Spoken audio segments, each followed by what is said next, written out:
오늘 하나님께서 저에게 주신 말씀은 에스라 7장 1절부터 10절까지 말씀입니다. 2일 후에 바상 아닥사스다가 왕위에 있을 때 에스라라는 자가 있으니라.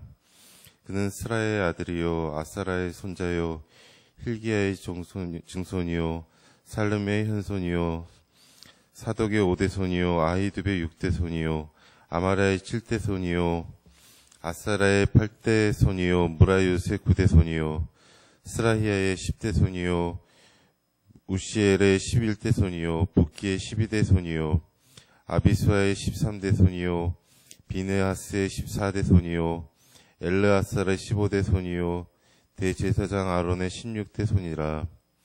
이 에스라가 바벨론에서 올라왔으니 그는 이스라엘의 하나님 여호와께서 주신 모세율법에 익숙한 학자로서 그의 하나님 여호와의 도우심을 입음으로 왕에게 구하는 것은 다 받는 자이더니 아닥사스다 왕 제7년에 이스라엘 자손과 제사장들과 레위 사람들과 노래하는 자들과 문지기들과 느디님 사람들 중에 몇 사람이 예루살렘으로 올라올 때에 이 에스라가 올라왔으니 왕의 제7년 다섯째 달이라.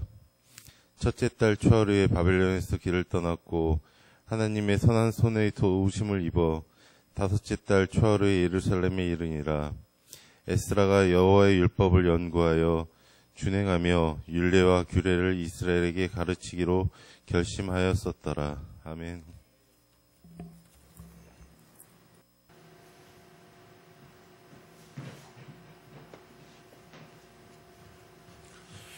성도 여러분들을 너무도 사랑하신 우리 아버지 하나님께서 이 모든 기도의 제목입니다. 2019년도 여러분들의 기도 제목 꼭 기억하셔서 이 기도의 제목들을 들으시고 응답하시고 응답의 열매로 성도 여러분들의 삶의 자리에 풍성하게 채워주시기를 간절히 축복합니다.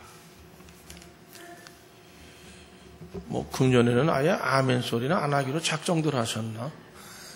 에스라가 작성했다, 결심했다 그랬는데, 이제 우리 1월 20일 주일 세 번째 주일입니다. 이제 설날이라고 하는 명절, 이제 얼마 남지 않았습니다. 그 설날, 또 이제 연휴가 돼서 토요일, 주일, 월요일, 화요일, 수요일.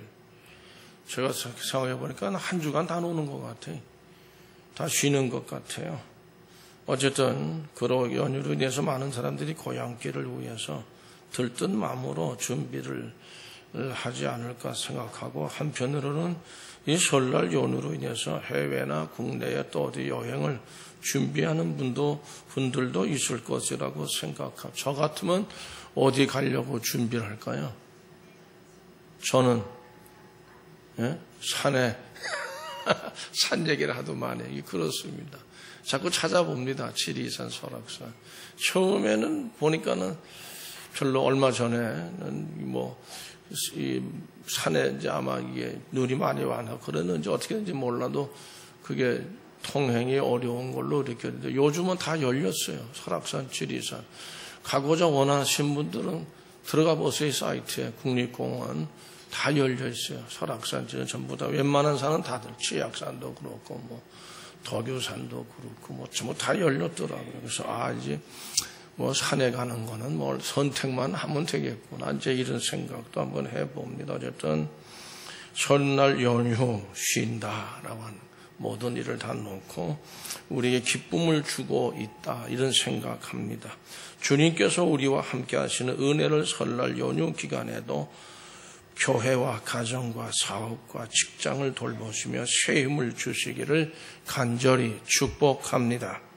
성도 여러분, 오늘 본문 말씀에서 에스라서 7장 8절 9절 말씀을 우리가 다 같이 읽겠습니다. 이 에스라가 올라왔으니 왕의 제7년 다섯째 달이라. 첫째 달 초하루에 바벨론에서 길을 떠났고 하나님의 선한 손에 도우심을 입어 둘째 날 초하루에 예루살렘에 이르니라. 이렇게 말씀하십니다. 하나님께서 우리 모두에게 말씀의 은혜로 충만하게 하여 주실 줄로 믿습니다. 오늘 본문의 말씀은 이스라엘 민족이 바벨론이 물론 침략해 들어왔죠. 들어왔는데 그 전쟁에서 완전히 패했어요. 수많은 사람들이 포로로 붙들려 갔습니다. 이스라엘은 포로로 붙들려 가서 붙들려 간 사람들이 다 70여 년 동안을 바벨론에서 살게 됩니다. 그리고 오늘 말씀에서는 그 이스라엘 민족이 포로에서 벗어나서 이제 해방이 되어 이제 다시금 예루살렘으로 되돌아가는 그런 내용으로 그 되돌아가는 그 첫 발자국이 총월 초하루에 시작이 됐다. 길을 떠났고 하는 의미는 그런 의미죠. 이스라엘 민족이 바벨론을 떠나는 그때가 총월 초하루 날이었습니다. 그리고 이제 사제이기도 하고 제사장, 그다음에 선지자이기도 했던 에스라가 이스라엘 민족들을 인도합니다. 어디까지? 예루살렘, 이스라엘, 원래 그들이 살았던 그곳으로 인도하는데 수많은 이스라엘 민족들이 예루살렘으로 돌아갑니다. 물론 거기 남아있는 사람들도 아무래도 거기에 정착을 한 사람들은 안정을 찾은 사람들은 거기에 남아있기도 했을 것으로 생각합니다. 우리에게 있어서 정월 초하루가 이미 우리는 지났죠. 2019년도. 그러나 아직은 정월이라고 하는 그런 1월이라고 생각합니다. 성도 여러분, 우리가 내가 무엇을 해야 할 것인가에 대해서 우리가 찾아보고 깊이 묵상하면서 그런 생각을 더하고자 합니다. 성도 여러분, 이스라엘 백성들이 바벨론에서 포로 생활하다가 본국으로 돌아오는데 에스라와 같은 제사장이 인도자가 됐다. 하나님의 말씀의 율법을 깊이 연구하는 학자라고도 불려지는 제사장이기도 했어요. 그런 분이 인도자가 된다라고 하는 의미가 좀 색다르다고 생각합니다. 에스라는 대제사장의 가문인 아론 잘 아시지 않습니까? 모세의 형님. 그 아론의 후손의 계보를 따라서 내려왔어요. 그리고 사독의 혈통, 사독도 아주 유명한 이스라엘의 그 제사장인데 그 혈통을 이어받은 사람으로 성경에 말씀하고 있습니다. 에스라 선지자의 아버지는 스라야라는 사람인데 이 에스라의 아버지죠. 예루살렘이 바벨론에 의해서 함락된 후에 바벨론 사람들에게 죽음을 당했어요. 순교한 겁니다. 에스라는 바로 이 스라야의 아들이었습니다. 후손이죠. 훌륭한 제사장 가문의 사람으로 태어났습니다. 에스라도 제사장의 직분을 갖고 있었어요. 어차피 그는 이렇게 내려가니까 그걸 또 요즘에는 또 세습이다. 그래서 세습이 뭐가 잘못된 거냐 이렇게 얘기하는 사람도 있는데 여기는 제사장의 레위인으로 구별된 사람들이에요. 레위인들은 조금 다르지 않습니까? 그러니까 어느 한 곳에서 물론 그 레위인들이 제사장으로 섬기던 섬길 수 있지만은 어느 건 갈 수 있지만은 그러나 그들은 좀 다 지금의 목사님들하고는 달라요, 위치가. 근데 그걸 가지고 성경도 이상하게 해석을 해서 그게 이거는 세습이 아니다. 이러고 또 오늘 아침에도 제가 새벽에 나와서 가만히 보다가 이 사람들이 도무지 목사한테 성경을 아는 사람이야, 모르는 사람. 이건 레위인으로 내려가는 건 레위인은 그 사람들은 레위인밖에 못해요. 근데 오늘날 목사들은 목사하다가 다른 것도 하고 마음대로 다 하잖아요. 그래서 내가 한번 편지를 쓸까 그런 생각도 들고 이거 아니지 않느냐 그러니까 그러고 싶은데 어쨌든 이 에스라가 바벨론에서 올라왔다. 왜 올라왔어요? 예루살렘으로 이스라엘 백성 더불어 같이 본국으로 가기 위해서 올라온 거예요. 저들을 이끌고 가기를 원했어요. 에스라서 7장 6절 말씀 같이 읽어보시죠. 이 에스라가 다 같이 읽습니다. 이 에스라가 바벨론에서 올라왔으니 그는 이스라엘 하나님 여호와께서 주신 모세의 율법에 익숙한 학자. 그의 하나님 여호와의 도우심을 왕에게 구하면 다 받는 자. 왕이 엄청나게 신뢰했다는 의미도 되지만은 제사장이기 때문에 왕의 제사장은 함부로 못해요. 왕이 제사장을 임명하는 게 아니에요. 이 제사장은 하나님이 그 혈통을 따라서 하나님이 이어가게 하시는 것이지. 어쨌든 왕에게도 굉장한 신뢰를 받던 사람이 에스라. 그는 하나님의 말씀, 율법, 율례, 규례 이런 말씀으로 사람들을, 백성들을 가르치고 왕에게 또 그 말씀으로 하나님의 뜻을 전하는 그런 제사장이었다. 근데 바벨론에서 포로 사던 유대인들은 어땠을까요? 하나님의 말씀인 율법을 배우는 일에, 듣는 일에 게을렀고 배우는 일에 별로 그렇게 적극성들이 없었어요.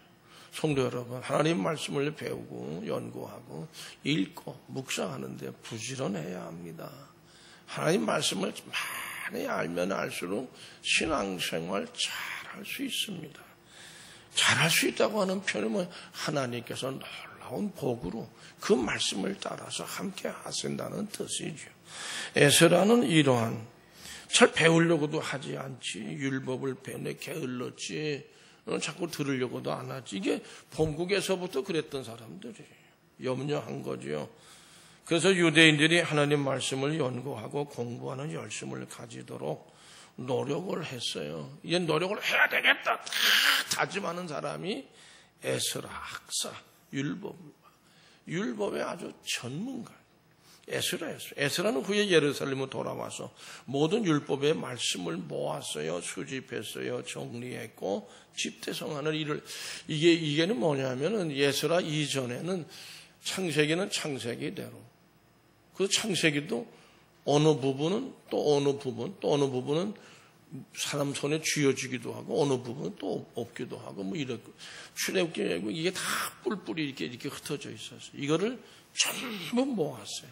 하나 다 정리해서 창세기, 출애굽기, 레위기, 민수기, 신명기와 같은 모세 오경의 책이 에스라에 의해서 집대성됐다. 학자들은 그렇게 얘기를 합니다. 비로소 정말 성경책다운 성경책으로 모아서 이게 정리를 한 사람이 에스라였다는 것이죠. 에스라서 7장 10절 말씀 같이 읽어보실까요? 에스라가 여호와의 율법을 연구하여 준행하며 율례와 규례를 이스라엘에게 가르치기로 결심하였었더라. 아멘. 성도 여러분, 여호와의 율법을 연구하십시오. 준행하십시오. 지켜서 행하십시오. 율례와 규례를 또한 그래도 가르칠 수 있는 사람이 있다면 가르쳐라. 하나님을 믿는데 하나님을 믿는 사람으로서 신앙하는데 이렇게 해야 되고 저렇게 이렇게 하는 것이 은혜로운 생활입니다. 가르쳐라. 에스라는 매우 경건하고 거룩한 열심을 품은 사람이에요. 뭐죠? 말씀을 가르치려고 가르치기 위해서 배우려고 다 말씀대로 행하는 말이에요. 그런 거룩한 열심이라고 표현합니다. 거룩한 열심을 품었어요. 여호와 하나님의 율법의 말씀을 에스라는 갈대아 사람들이니까 지금으로 생각하면 이란과 이락 그 지역에 거기서 살 때 태어났다 이렇게 얘기할 수 있습니다. 그러니까 이쪽 팔레스타인 쪽에서 태어난 사람이 아니에요. 에스라가 아마 거리로 다 붙들려 간 거 아닐까 하는 생각이 듭니다. 그런 가운데서 아마 갈대아 사람들의 영향을 받았을 거다. 보세요. 지금 이 레바논, 또 위에 시리아, 그 다음에 이락, 그 다음에 이쪽에 이란, 밑에는 또 사우디아라비아. 이게 전부 아랍 사람이에요. 거기서 지금 팔레스타인, 이스라엘 사람, 얼마 안 돼요. 거기 있는 사람들이. 지금 전 세계적으로 다 모아도 이스라엘 사람들이 몇 명이라고 그래요? 500만 명이 안 된다는 것 같습니다. 거기도 예수 믿는 사람들은 많지 않아요. 아주 적어요. 어쨌든 그들의 그러니까 지금의 어떻게 보면 아랍 사람들의 영향을 상당히 많이 받고 자란 사람이 에스라였는데 거기서는 점성학이라고 해서 하늘의 별을 보고 지구의 어떤 운행하는 거, 사람들의 운명 뭐 이런 것들을 글쎄 점을 친다고 그래야 되나? 그래서 꼭 점을 치는 거라고는 생각되지 않는데 어떤 점성학, 이 점성술 이런 게 아주 그 유명했던 지역입니다. 아마 그 영향을 받았을 거예요. 그러면서도 하나님의 율법을 더 귀히 여긴 사람이 에서라고 그들의 학문 보편할 것 없다 이렇게 생각했어요.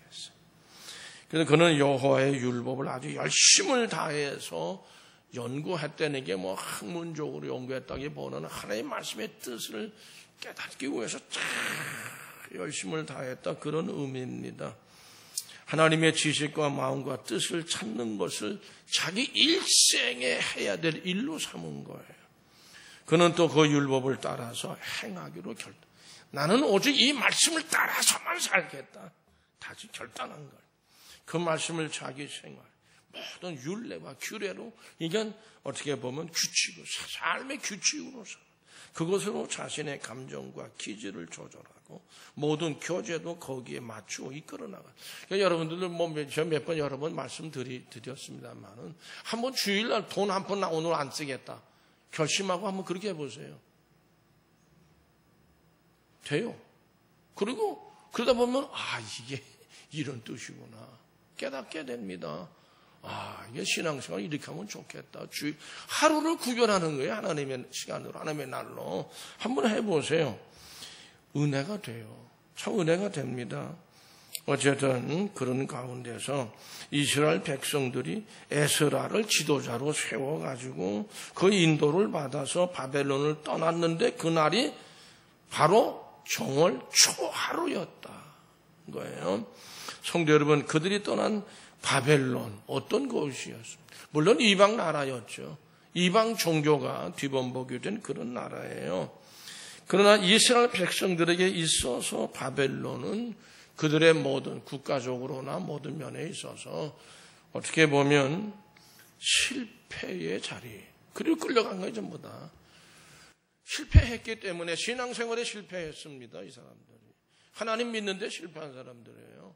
결국 전쟁에서 패했어요. 그래서 바벨론을 끌려갔어요. 그래서 거기서 살았어요. 그들이 포로로 붙잡혀 가게 된 것은 그들이 전쟁에서 패해서 그렇게 된 거고, 패배의 결과가 전쟁 포로입니다. 쉽지 않습니다. 예수 믿는 사람이 예수 안 믿는 사람 집으로 저 청주에 있을 때 그게 전도사인데 안 믿는 집에 여성을 3호로 맞아들였어요. 참 힘들었어요. 그 후에서 예수 안 믿는 사람 집의 딸을 내가 왜? 물론 끝내 승리했죠. 승리하기는 했는데 참 힘들어했어요. 만나면 눈물을 쫄쫄 흘리지는 않아도 그냥 글썽해서 그래도 한 영혼 구원하는 게 얼마나 귀한 일이냐. 귀한 일이냐. 나이는 나보다 한두 살 많은데 학교는 한참 후배. 그게 뭐 얘기하다가 어쨌든 이스라엘 백성들은 바벨론에서 그들을 떠났습니다. 떠나야죠. 당연히 떠나야죠. 그 실패의 자리를 벗어나서 떠난 겁니다. 우린 지난 한 해 동안 많은 사람들과 수많은 데 부닥치며 생활을 했을 겁니다. 근데 그 일 가운데 실패한 일도 있었을 테고 실패의 아픔 때문에 너무 새해를 맞이한 지가 아직까지도 얼얼한 그런 모습도 혹시 있을지 모르겠습니다. 그러나 그런 실패의 아픔과 기억 속에서 우리는 어떻게 되죠? 이스라엘 백성들은 오늘 우리가 정월 물론 이제 세 번째 주님답만은 이 정월 달에 우리는 떠나야 돼. 그런 곳에서부터 떠나야 돼. 모든 패배로부터 떠난다. 패배한 그런 자리, 패배한 그런 일들로부터 떠나야. 마음 아픈 모든 그런 떠나야 된다. 지금 정월입니다. 우리가 경험하고 겪은 모든 패배로부터 성도 여러분, 이 새해에 우리가 떠날 수 있기를 간절히 기원합니다. 또 실패의 자리일 뿐만 아니라 눈물과 회한의 시기였죠. 후회가 넘치는 그런 곳이었다. 이스라엘 사람들에게는 포로의 신분이었기 때문에 자유가 없었어. 일제시대 때 저는 그때 살지도 않았고 그때 태어나지 않았지만 일본 사람들 이렇게 일제시대 때 살았던 부모님들이나 이렇게 쭉 얘기 들어보면 자유가 없지 않았어요. 우리말 못 쓰게 했잖아요. 아예 말살 하려고 그러지 않았어요. 일본 사람들이. 그리고 아주 크게 괴롭혔어요. 그 이상이었었어요. 바벨론에서는. 첫째, 우리가 예배 드리는 것도 우리 마음대로 못 하지 않았어요. 왜냐하면 교회가 중심이 돼서 항일 운동을 자꾸 벌리니까. 그러니까 죄합리, 저 화성 쪽으로 가. 죄합리. 그건 아예 교인들을 갖다 교회 예배당에 집어넣고 아예 불을 질러버려요. 전체를 다. 일본 사람들 고약합니다. 정말 저는 제가 반일 운동 그런 건 아닌데 우리나라 사람들하고 다르죠. 우리나라 사람들은 그래도 인종이 있고 다 좋죠. 그놈들은 아주 그냥 저는 아주 일본 사람이라면 아주 거기에 제가 상당히 오래전에 처음 일본 갔을 때 질서를 지키고 깨끗하고 새빨간 거짓말이다 내가 그랬어요. 난 그랬어요. 긴자 그쪽으로 가보면 술 처먹고 지랄들하는 내가 이 새끼들 지랄들하는 새끼들이었어요. 제가 그랬어요. 이때에 지금 우리 군사력을 통해 일본 치면 우리가 집어먹겠다 내가 그랬어요. 개판입니다. 몰랐네. 내 눈엔 그렇게 보였어요. 그 동경 황궁 그다음에 우리나라처럼 무슨 그 중앙청 앞에 있는 그 종합청사 이런 거 있는 데는 깨끗합니다. 질서가 쫙합니다. 아주 대단해. 근데 거기 벗어나 외곽 좀 가면요 무슨 놈의 신호등 보고 파란불 켜야 뭘 지나가기는 붉은 등인데도 다 쬐 지나가. 엉터리야.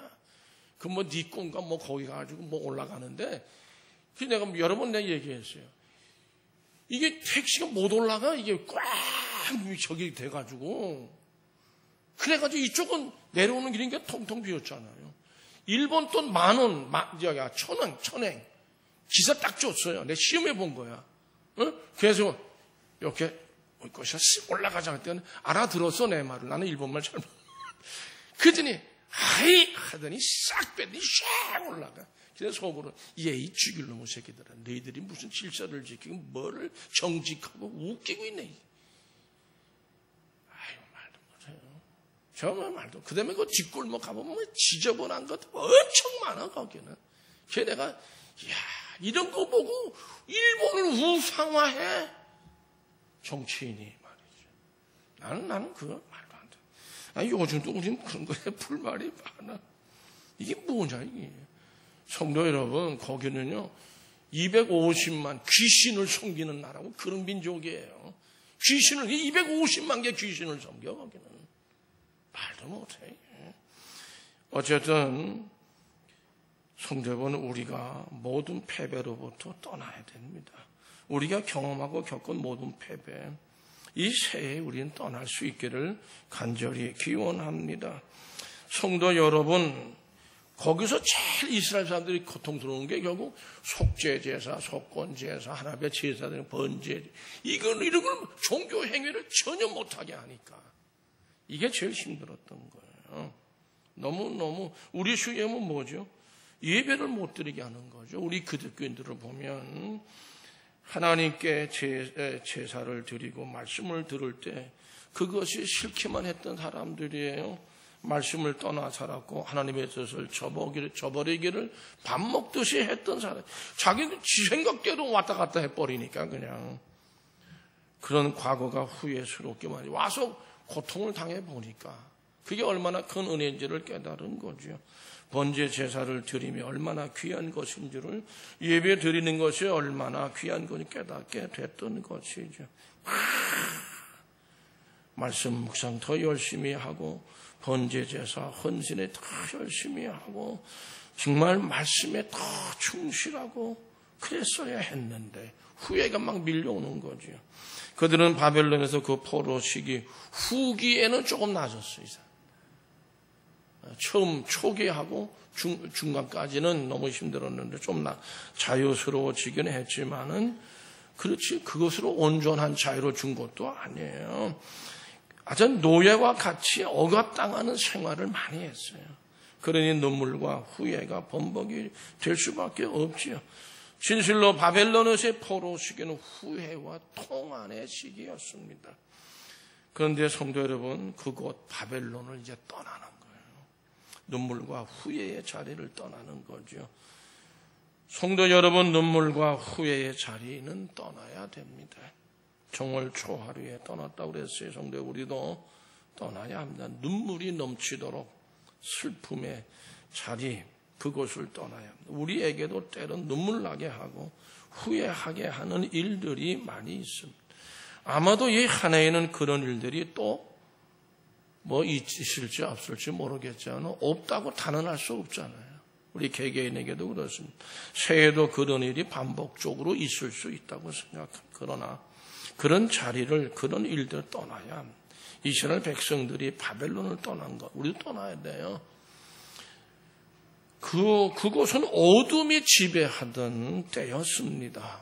어둠. 하전에 저는 이 선글라스를 저는 잘 못 낍니다. 선글라스 끼는 거 저 별로 좋아 안 합니다. 운전할 때 해가 쨍쨍 비칠 때나 선글라스를 끼는데, 왜냐하면 그거 끼고 다니다 보면 아침, 저녁, 점심이 나는 구별이 안 돼요, 저는. 그거 끼고 다니다 보면 이게 건물 안에 들어와 있나, 밖에 있는 것과 우리는 그게 구분이 잘 안 되는 사람이에요. 근데 이게 우리 집에는 그 열심히 끼는 사람이 있어. 저기 앉아있는 양반. 하여튼 선글라스 끼는데, 하여튼 싸자오지가 않네. 근데 우리는 그 구분이 잘 안 돼요. 이게 아침인가, 점심, 그거 끼고 다니고. 이게 헷갈려, 상당히 헷갈려요. 근데 어둠이라는 건 뭘지나 다들 할 거라고 난 생각하는데, 그거 끼면 어둠이지 뭐, 선글라스 끼면. 그렇죠, 이금자 권사님? 나는 이금자 권사님 그거 낀 거 못 봤어.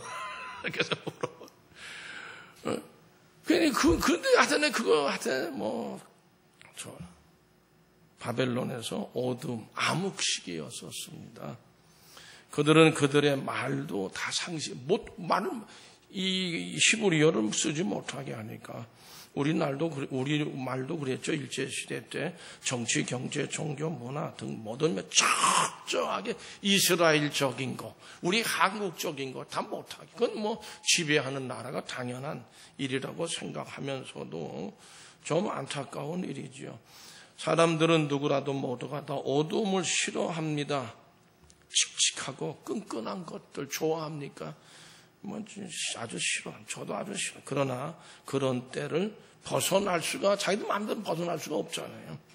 그러나 그런 때를 우리가 벗어난다면 어떻게 했어요?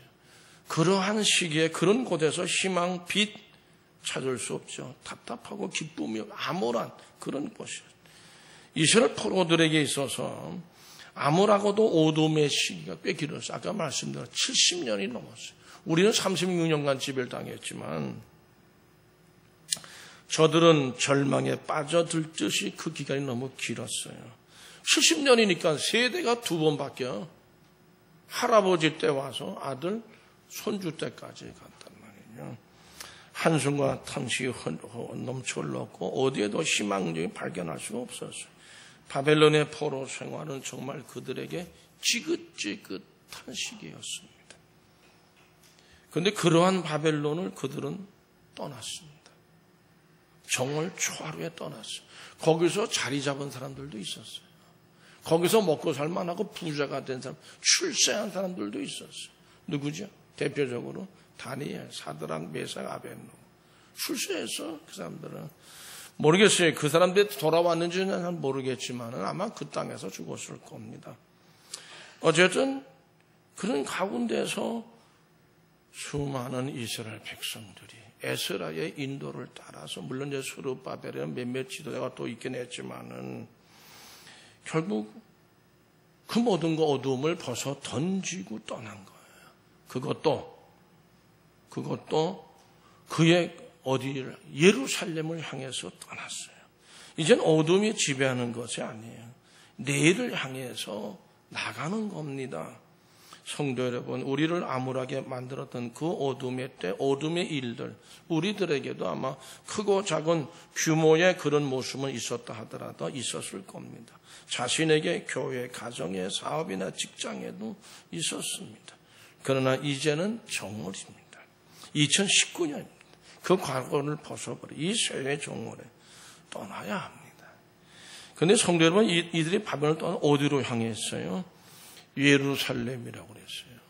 본국으로 간다. 가나안 땅, 축복의 땅으로 간다. 물론 그리로 가는 게 다 축복의 땅이죠. 방향이 가나안 땅이요, 틀림없는 사실이에요. 그런데 바벨론으로 떠나서 예루살렘을 향하여 나갔다, 이렇게 말씀하고 있어요. 그 길을 성도 여러분, 말씀에 정통한 학사 에스라가 인도했어요. 우리도 이 새해의 실패와 눈물과 후회, 어둠이 지배하는 바벨론과 같은 그곳을 떠나서 그 예루살렘에게 나가야 되리라고 믿습니다. 교회지요. 말씀, 찬양, 기도, 성도들 간의 교제간이. 저러면 신앙생활에 이상이 생기면 문제가 생기면 꼭 교회를 떠납니다. 예배를 떠납니다. 기피합니다. 기도 자리 기피합니다. 그건 정확한 사실이에요. 꼭 이상해. 예배부터 떠나는 거예요, 정시간에. 성도 여러분, 근데 이들이 어디로 가요? 예루살렘을 향해서 나갔다. 이게 뭐예요? 예배를 향해서 하나님의 성전을 찾아가는 거예요. 이런 상황에서 예루살렘에 나간다는 것은 무엇을 의미하겠습니까? 그쪽 예루살렘에 가면 여호와 하나님이 우리를 만나 주신다. 원래 이런 성전은 하나님께서 그러셨어요. 솔로몬이 봉헌할 때도 나를 찾아오면 내가 만나겠다. 그 하나님의 백성들을 그렇게 말씀하셨습니다. 그들은 본국으로 간다고 생각했지만은 그들은 하나님이 계신 곳이 제사를 드리던 성전이어서 예루살렘 성전으로 향해서 떠나간 거예요. 그러므로 성전을 향해 나갔다는 것은 바로 전쟁의 패에서 포로가 되었던 저들이 상실했던 모든 것이에요. 하나님을 향한 신앙을, 그 율법이에요. 율례 규례를 다 회복했다는 것을 의미하는 겁니다. 뼈아픈 눈물과 후회를 경험한 그들은 하나님의 은혜를 뼈저리게 깨달았습니다. 그리고 하나님의 성전을 사모했습니다. 돌아가면 더욱 하나님을 잘 섬기고 충성되게 성경을 다짐하면서 저들의 발걸음이 힘찼습니다. 예루살렘 성전, 하나님이 계신 곳으로 향해서 나가. 물론 이제 어느 곳곳이나 다 하나님이 계시죠. 그러나 하나님의 성전을 그렇게 사모하게 됐다. 그런 뜻이죠. 그러니까 신앙생활에 여러분, 내가 섬기는 교회를 사랑하는 우리의 신앙생활 꼭 돼야 할 줄로 믿습니다. 성도 우리들도 이런 하나님 사랑, 주님 사랑, 성령님 사랑, 교회 사랑, 성도들을 향한 사랑, 이런 믿음으로 회복할 수 있기를 간절히 바랍니다. 이건 하나님에 대한 사랑이 이들에게 없었죠. 있다 하더라도 약했죠. 말씀에 좀 거리가 멀었으니까. 그러니까 저들이 예루살렘으로 돌아온다고 하는 것은 어떻게 그런 어떤 형벌, 믿음에 떨어진 이런 모든 잘못된 신앙, 이런 것들로부터 다 이게 다 회복돼요. 은혜 가운데 하나님을 더 뜨겁게 사랑하는 신앙의 모습으로 회복되는 것이죠. 그러므로 성도 여러분, 하나님의 사랑이 함께 하시는 심령은 복이 있는 심령인 줄로 믿습니다. 하나님을 사랑하시는 성도 여러분들이 되시기를 바랍니다. 우리도 또한 우리를 향한 뜨거운 하나님의 사랑이 회복되는 길을 향해서 2019년 정말 교회 와서 어쨌든 이런 얘기 좀 유치한 얘기지만 와서 종이 하나라도 죽고 먼지 하나라도 털고 말이죠. 교회 들어와서 앉아있어야 참 너무 평안하다. 이런 은혜를 우리가 가질 수 있는 2019년이 되시기를 간절히 축복합니다. 돌아왔죠. 가족들을 만났죠. 이스라엘 사회가 믿음의 사회로 회복돼요. 사회 분위기가 다 우리나라가 온전한 민족의 복음화가 이루어져야 된다고 저는 생각합니다. 사회의 전반적인 모든 것이 다 새롭게 회복되어지는 거예요. 믿음의 사회로, 말씀의 사회, 하나님만을 섬기는 그런 나라, 민족으로 말이에요. 그래서 저들은 힘을 합쳐서 어떻게 해요? 제일 먼저 시작한 게 성전 건축이었습니다. 저는 좀 안타까운 게 있어요. 저는 성전 건축하기를 원했어요. 근데 저한테는 그런 사명이 없는 것 같다는 생각이 들기도 해요. 성전을 다시 건축합니다. 자신들의 집을 먼저 짓지 않았어요. 그리고 예루살렘 성벽을 또 새로 쌓았어요. 그런 다음에 자기네 집을 세웠다고요. 놀라운 믿음들이에요. 뜨겁게 일어났어요. 그런 역사가. 결국 그들은 미래를 향해서 희망, 하나님을 향해 나간 겁니다. 이제는 어두움도 서글픔, 눈물, 안타까운 후회, 뼈아픈 그런 실패. 그들을 삶에서 다 이제 어떻게 다 그걸 버리고 떠나온 거니까. 성도 여러분, 바벨론을 떠나 예루살렘을 향해 나가는 이 2019년의 한 해가 성도 여러분들에게 되어줄 수 있기를 간절히 축복합니다. 희망의 미래를 향해서 힘차게 나아가십시오. 하나님께서 꼭 인도해 주실 줄로 믿습니다. 간절히 축복합니다. 기도하시겠습니다. 우리 아버지요, 하나님을 향한 사랑, 회복, 교회를 향한, 성도들을 향한, 내게 주어진 사명과 책임을 향한 하나님이 인도하시는 그 모든 은혜 가운데 하나님의 말씀을 붙들고 하나님의 모세의 율법이라 할지라 율례와 규례를 꼭 붙들고 그 말씀대로 행할 수 2019년 그래서 아름답고 복된 놀라운